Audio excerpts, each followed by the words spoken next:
All right, so now it's time for the discussion part of the show. So, yeah, I got to go back to the Klingon thing real quick. I posted a quick question on the Trekyards page saying, does anyone have pictures of that? I even talked to Adam Turner, who did a lot of the Starfleet Battles 3D models and stuff. He's got some great artwork he's posted on our site.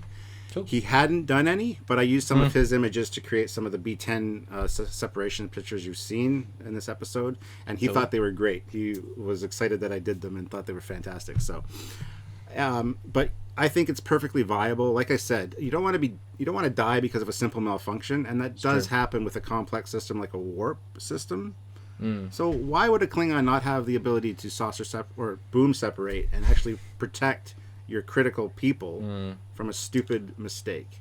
Everybody jumped down my throat saying the Klingons wouldn't do that. They're honorable, and that's dishonorable, and I can't see a Klingon ship having that.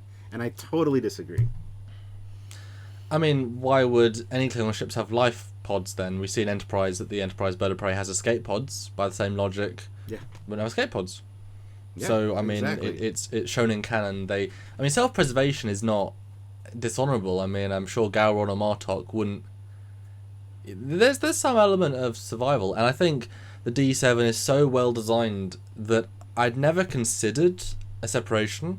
But as soon as you said it, I think you said it, months ago for a different thing. I was like, well, obviously, why wouldn't there be? I mean, you need to have that impulse drive in the neck. But hey, if the Federation thought it was a good idea, I mean, the captains are important. What if the Grand General of the whole fleet is on a D7? They don't just want to die, And like you say, warp core. I mean, again, in a battle, if the ship is being damaged so much, and say warp core breach in 30 seconds, or say 5 minutes, they're not going to say, okay, it's 5 minutes, let's just sit here and die. And most of the time, battles don't have the chance to react, but I think honestly in battle, if a Klingon ship's that damaged and it's going to explode in like 3 minutes, they're going to take out as many more enemies as they can honorably and gloriously in those 3 minutes and die. That's the thing. Why would you not do both? I mean, you get the crew onto the primary drive, you find disruptors firing torpedoes, or they probably can't do a lot of that because of the power. You separate. Maybe you even fly the ship so that then you throw the secondary hull at the enemies. I mean, it's better to use it as a bomb and then use the torpedoes in the primary hull. That's a great use of it. I love that. I love that idea. I mean, that's even more honourable, is to use your damaged ship to annihilate a Federation starship. I mean, not that we want to kill Federation starships, but you know what I mean. I just want to point out another thing while we're on this topic of the Klingons and the whole slave labor in the engine rooms. It kind of goes back to the Romans and whatnot using slaves to row the boats kind of thing. They're down in the dirty trenches because the Klingon ships aren't clean to begin with. They're handling dangerous materials, not necessarily wearing protective equipment. Things like that, and that's what the Starfleet Battles has set up. So when your ship is in a battle and you're a Klingon, if you get a certain number of damage points and interior and crew killed, that includes your security forces. So you have to roll in some instances for a mutiny, because if they see the opportunity, they're going to try to take the ship. So that's when the separation becomes a big part of Starfleet Battles, because if that mutiny occurs, if you have time, you can roll for separation and all this, and actually save the forward part of your ship to actually continue a little bit more fighting. So I think it's a very interesting take on things. I don't know whether they would necessarily use slave labor on a ship, because that's pretty... I think that's too brutal for Klingons. I mean, they'll abuse a planet. They'll go and, as we saw in Enterprise, they'll go and shake down people. Some will. Some will. You got to remember, Starfleet Battles is during the 80s when we didn't have a lot of knowledge about Klingons. Obviously, but I think that is a bit too brutal. I think for the most part, the whole point of slavery in Trekyards is only the Orions. That's kind of the thing. Like that's still the race, and they maybe sell to the occasional Tellarite, the occasional whoever. But I don't see them being slave labor specifically. I mean, there's enough Klingon worlds out there to have people willingly join your ship. But even just the idea of separation, I think, makes a lot of sense.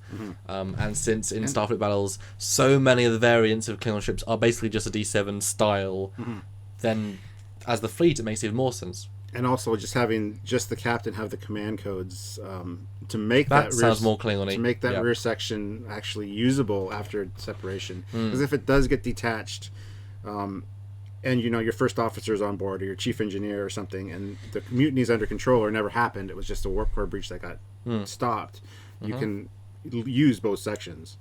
That makes perfect sense. So, although given the size of a Katinga, I mean, I don't know how many people are really in the D7 or the Katinga. Well, it's not the D7, but it's only the Katinga. But there really isn't a lot of space in the front section. It's not a. There's way more physical. I mean, you could really shove people into tight spaces, but if you're going to save the crew, not that's necessarily the priority. That's not going to be very comfortable. And obviously, there's only some amount of jobs. I mean, people are really going to be like, well, we'll just sit here then while we nothing to do. You know, but you know.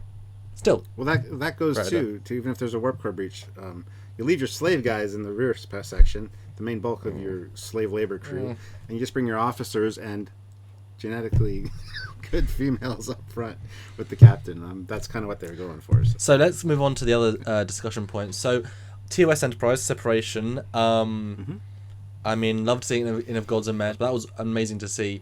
And I love when stories use what's already there. So in the story they use it as a kamikaze weapon and an escape way. You know, they try. It gives them a few more seconds of life and it kamikazes them into another ship. So great use of it. Very negative, but still. But why wouldn't you separate? I mean, the neck's there. There's not a lot of space to blow away and give a. Makes a lot of sense. I mean, I don't know if the original Matt Jeffries version. I don't know where along the line someone said, "Hey, what if you cut them apart?" That would make sense. I wonder where that came along, because it's so much functionality in the saucer that would make it a great survival mechanism. And I think it's worth pointing out too that on the neck of the Connie, there's actually supposed to be two separation points, one near the base of the saucer and one near the base of the secondary hull. And as we kind of discussed earlier, the two front eyebrows are two landing gear.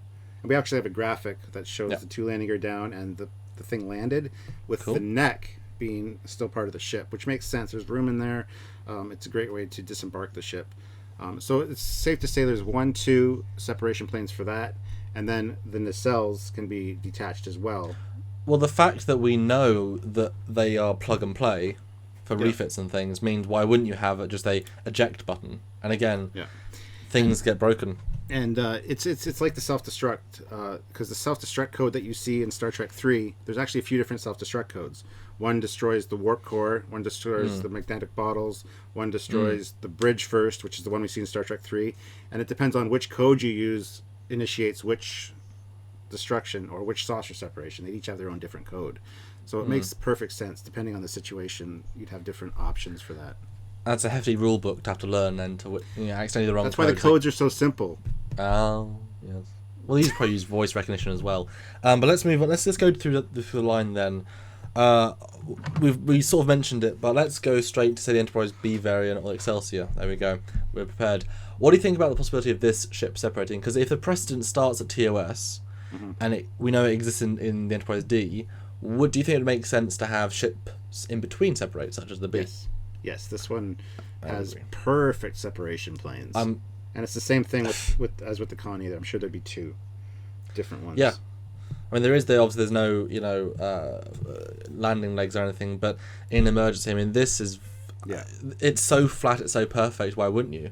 I mean, even just between the decks, just have explosive bolts, just fires. I mean, you need to have this safety, and with the amount of impulse engines and things, I mean, I would absolutely call this a viable thing. And I think it's safe to say that this whole center portion with the nacelles attached would be able to separate.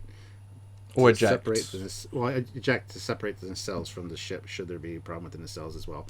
You'd want that redundancy. I mean, just like I said, the fact that all this stuff needs to be plug and play anyway, why wouldn't you have just an injection? Somewhere in the subroutines. I mean, you need explosive volts, but even if you just eject and impulse away very vaguely, I mean, it'll pop out. And then you've got the Enterprise C, which, again, very similar neck.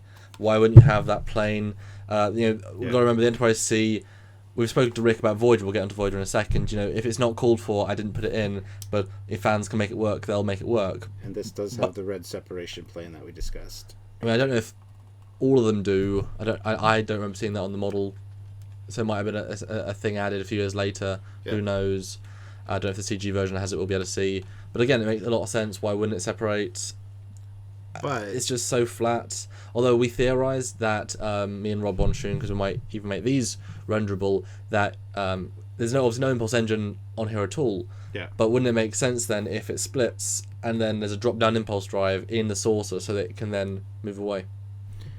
Yeah, that makes sense. Doesn't need to be a big one, just needs some momentum. As I've said before, it needs an impulse engine here. This was a bad placement. Well, I don't know.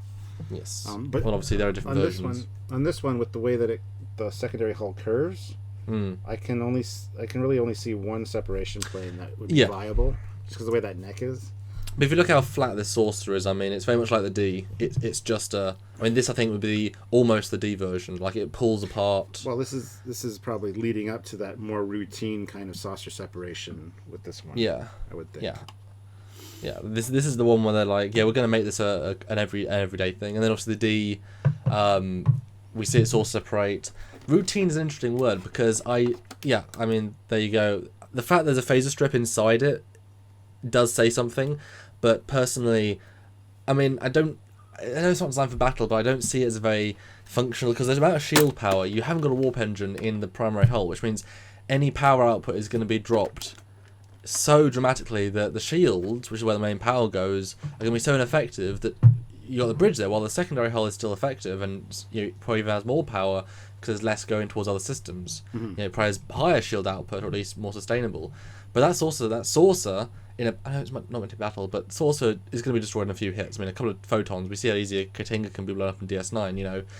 That said, obviously it leaving, going away, but then again, no warp. Same problem with all the other ships. Well, ideally, what you want to do is drop it in Federation space, where it's safe, then go into your section that you need to go.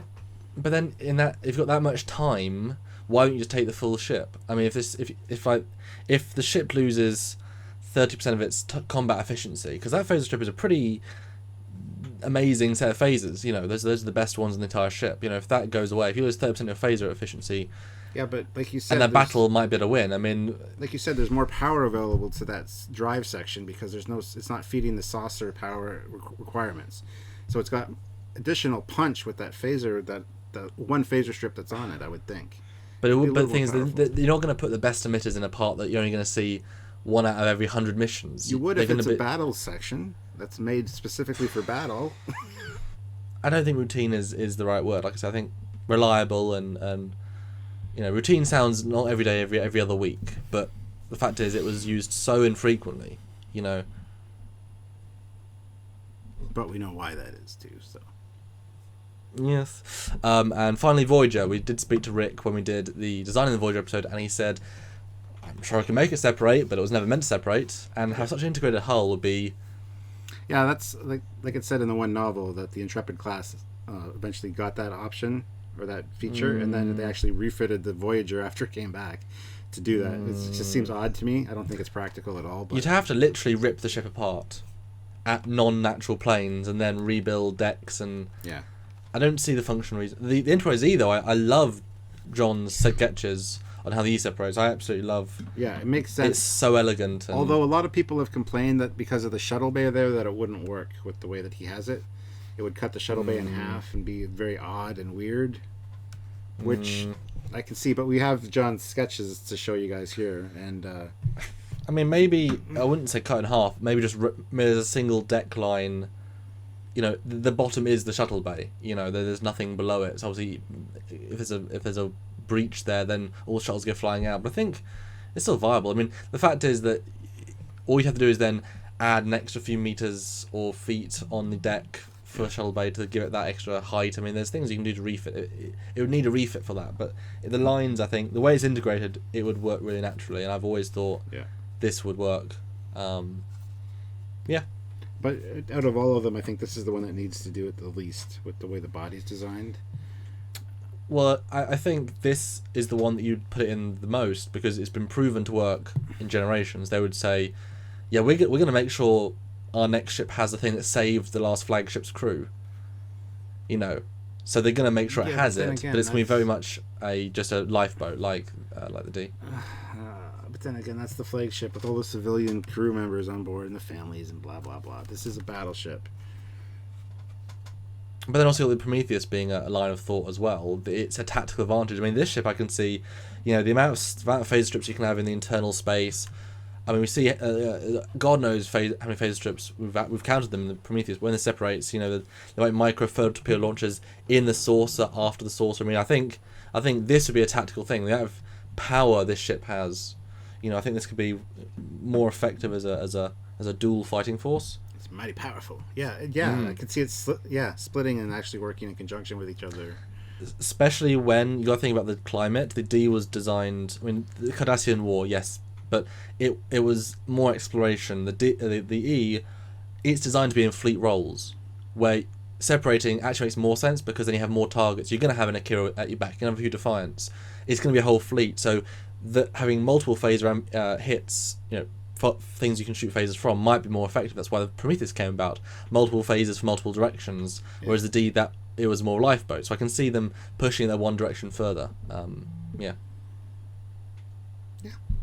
I think it's safe to say that Federation ships have had it for a long time. They probably likely always will. Well, last NX-01 though, because Doug literally just talked to us about this a few days ago. What do you think? As if you just pulled apart. Well, according to him, the separation plane would be somewhere in here. So this rear part, this whole thing would come off. You just have the saucer with the impulse engines, which makes sense. But yeah, I can see some places where it might separate some lines that are very distinguishable. Yeah, I can see it. My guess for the NX-01 would be and again you can modify everything to everything. My guess with that would be you're gonna blow up the middle bits. Like there are explosives in the hull that are small and like super focused. They go either side, so it just literally explodes the hull. Then it comes apart. And then it pulses away. There's no separation, isn't it? It's an explosive bolt. So in full on, just if you need that separation, you are losing. The other bit is it might even explode as a second explosion in your explosion, just to get the saucer away. And as we know too, talking to Doug, that the engineering section here was to slide in new warp reactors and stuff. Assuming this gets detached, you could just spit out the whole warp reactor out the back as well. So just eject that, just the whole room gone. To keep the saucer safe. So yeah. All that said, having the saucer actually encapsulate the warp core means if you separate the things that might explode the warp nacelles, maybe obviously there's a problem with that might be why separating. You've got all the power from the warp core still in the saucer, which means the ship will still last for a few years in terms of power. It has that. Yeah, that goes back to the whole just the nacelle separating off the Constitution class. In essence, that's what this would be. You'd still have the warp core available for your main power generation and stuff. So basically, we're saying every Enterprise maybe can separate, but maybe not. We want to hear your comments, guys. And yes, we do. It makes sense too that all the other races, spacefaring races, would have some kind of separation or safety features. Well, we talked about the Derridex with Andrew Probert, easy lines, separatable. Yep. He did mention that in the episode, so yeah. There you go, guys. Comments below what you think. Anyway, guys, I was thinking after finishing this episode, because I wrote the word saucer and separation so many times, this could be another Trekyards drinking game for you guys. I know some people have made up their own Trekyards drinking games every time we say interesting or sleek. Sleek! Got pretty tanked, apparently, they say. So, anyway, so next time, just watch this episode again and take a swig of your favorite drink every time we either say saucer or separation. And see whether you remember what we're talking about. Okay, guys, it's that time of the episode again where I get to tell you guys to click the like button for this video if it's something that you really enjoyed. Also, don't forget to subscribe to get regular Trekyards awesomeness without fail. And please share the video. Share it out there with all the Star Trek community. And people hopefully will enjoy this. Hopefully. So I guess it's now time for me to say please consider donating to our cause by either going to our Patreon, which is a monthly donation service, or for a one-time donation, go to trekyards.com, click that donate button. But thanks again for joining us this week for Trekyards. We really enjoy sharing all this Trek knowledge with you, and we hope you enjoy learning all the Trek goodness as well. That's right. But alas, now it's time that we take our leave from you all. Separate ourselves, if you will, and go get more episodes ready for you all to watch and relish and enjoy. Separating is such sweet sorrow, Samuel, but alas, we each have our own designated Trekyards work to do, so we must separate now. And I will, of course, miss all of you as well, separating from all you viewers out there. There's a lot of separation going on in this episode. Doesn't get any better. No, and just more drinks now. So, anyway, until next time, I'm Captain Foley. And I am Carlo Cookings. Bye, everybody. Bye.